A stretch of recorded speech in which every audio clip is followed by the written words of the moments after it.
But again, being optimal isn't convenient. You know what I'm saying? It's not. Being your best self isn't convenient. That's something that takes day-to-day trial and error and the willingness to fail, which is the error aspect of it. Getting out of your comfort zone. Getting out of your comfort zone. And how uncomfortable is it tracking your macronutrients? It's shitty. Meal prepping your food, making sure that... Weighing shit out. Making it's sure shit you don't want to do. You just don't want to do it. It's just... Because that convenience. It's not convenient. Yeah. Right.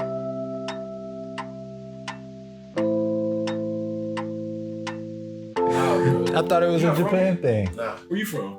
Sudan. For real? All right, so hold on. Give me a second. What's your full name? Ronnie Lako. Oh, okay. I'm not gonna say my middle name. It's pretty scary. Come on, say it, bro. Jay. The people that I know, they know, bro. So we're gonna start off this podcast with some reservation. We're gonna start this podcast not talking about some shit. I can edit this out. I can edit it out. Okay, fine, whatever. Point is, I would have been able to determine whether you were North Sudanese or Southern Sudanese based off your full name. Okay. But now I'm gonna, when I say North Sudanese or South Sudanese, is Muslim or Christian? My family's, I have half and half. Okay. Half my family's Christian, half is Muslim. So I understand both sides. So is there how long did you live there before you left? I was born there. I was maybe till like 1 or 2. Okay. And then I moved to Egypt.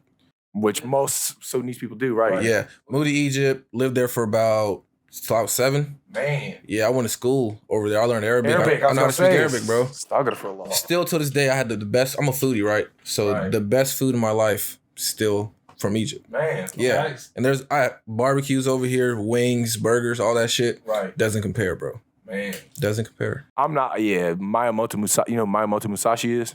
Nah, what is that? Miyamoto Musashi, he was an old Japanese samurai. He's considered like the greatest samurai in the history of Japanese samurais. Oh, I think I know who you're talking about. Is it the guy with the dreads? Is a black guy or is no? No. Okay, never mind. What is that guy? That guy's name was like,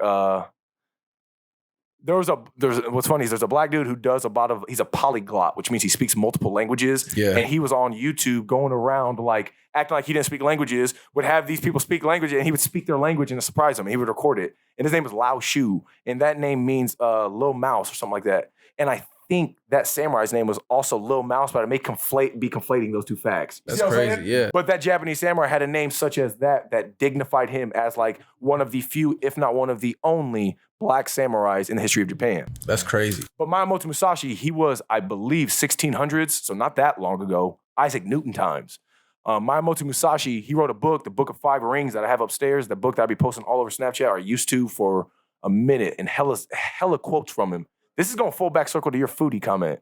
Okay. He has in his 21 rules of being a savage, I'll just call it. I think it's just like the 21 rules of life or something, but it's like the 21 rules of savagery. Right. He says in one of those rules, you should find no pleasure in food, water, or any external material things. Damn. But he specifically says food, bro. Like the idea of not finding pleasure in material objects is an ancient idea that goes way further back than 400 years ago. It's called asceticism. And asceticism is legit the giving up of earthly pleasures. It's what monks do. There's forms of asceticism in many worldly religions, Christianity, Islam, Judaism, Hinduism, obviously Buddhism, because you think of monks with Buddhists, right? But the idea of the Buddhist, the principle behind the Buddhist of him giving up earthly pleasures, the principle of that is an ascetic principle, which is just the giving up of earthly things. Miyamoto Musashi took it a step further and said, not only give up earthly things, give up all that good food you like. Tripping. So that's what I'm saying. Yeah. I mean, this goes into diet and nutrition, though. Most people don't want to change their diet and nutrition because they're so caught up on the taste of foods. I get and that. A lot of people don't realize. How familiar are you? Like, are you familiar with macronutrients? Like, very, yeah. Okay, so I was going to say. Yeah. Bro, and I'm familiar with fasting because, like I said, half my family's Muslim, half's Christian. Oh, exactly. Ramadan Genius. Did you celebrate Ramadan? Yeah. Nice, okay. I still fast till this day. Man. Even on when it's not the holiday, I just fast. And I'm going to get back full circle to what we were talking about. Yeah. Point is, Miyamoto Musashi, giving up of earthly pleasures, especially food specifically, and when we talk about macronutrients, most people don't realize it's not the carbs, fats, or proteins that their body is enjoying whenever they're eating it. It's the broken down It's the broken down nucleotides of those chemicals. So like with your fats, it's going to be fatty acids. With your protein, it's going to be amino acids. Right. With your carbs, which is most people's stuff, it's going to break down to Sugars, glucose, right? glucose. So you do know this stuff. Yeah, it's biology, man. We understand biology, bro. You nice. And I truly don't ever try to say this stuff in a patronizing fashion. Yeah, like I don't be like, did you know? No, I you're legit right. want to test the knowledge in water, so I don't start explaining stuff out of pocket. Right. You know what I'm saying? Most people don't know. Like some people don't know. So point is, when it comes to the Miyamoto Musashi of giving up food and whatnot, and specifically the enjoyment of the taste of food, the implication of that with people trying to transition their diet from a shitty diet to a cleaner diet is the giving up of those carbs, because those carbs end up breaking down into what? The sugar. Sugars, and the sugar is what causes us to have that association with the good taste of food. The sugar literally, it's in our gut microbiome. Do you know what your gut microbiome is? No, I don't. So you know what your gut microbiome is? So your gut microbiome is quite literally the brain of your stomach.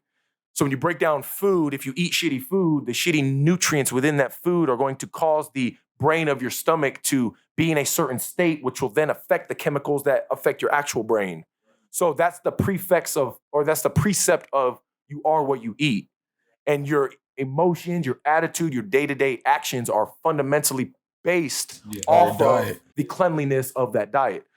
Does that make sense? Yeah, so I kind of notice whenever like I eat clean, right? Right. And then I go back to eating fast food, like I eat McDonald's, I feel like shit. Right after. Like I avoid eating fast food for that reason after I eat clean. So that makes sense, yeah. And it's funny because people who are only eating the McDonald's have a good association with the McDonald's of it tasting good because their body only knows those trash sugars, those trash processed glucose.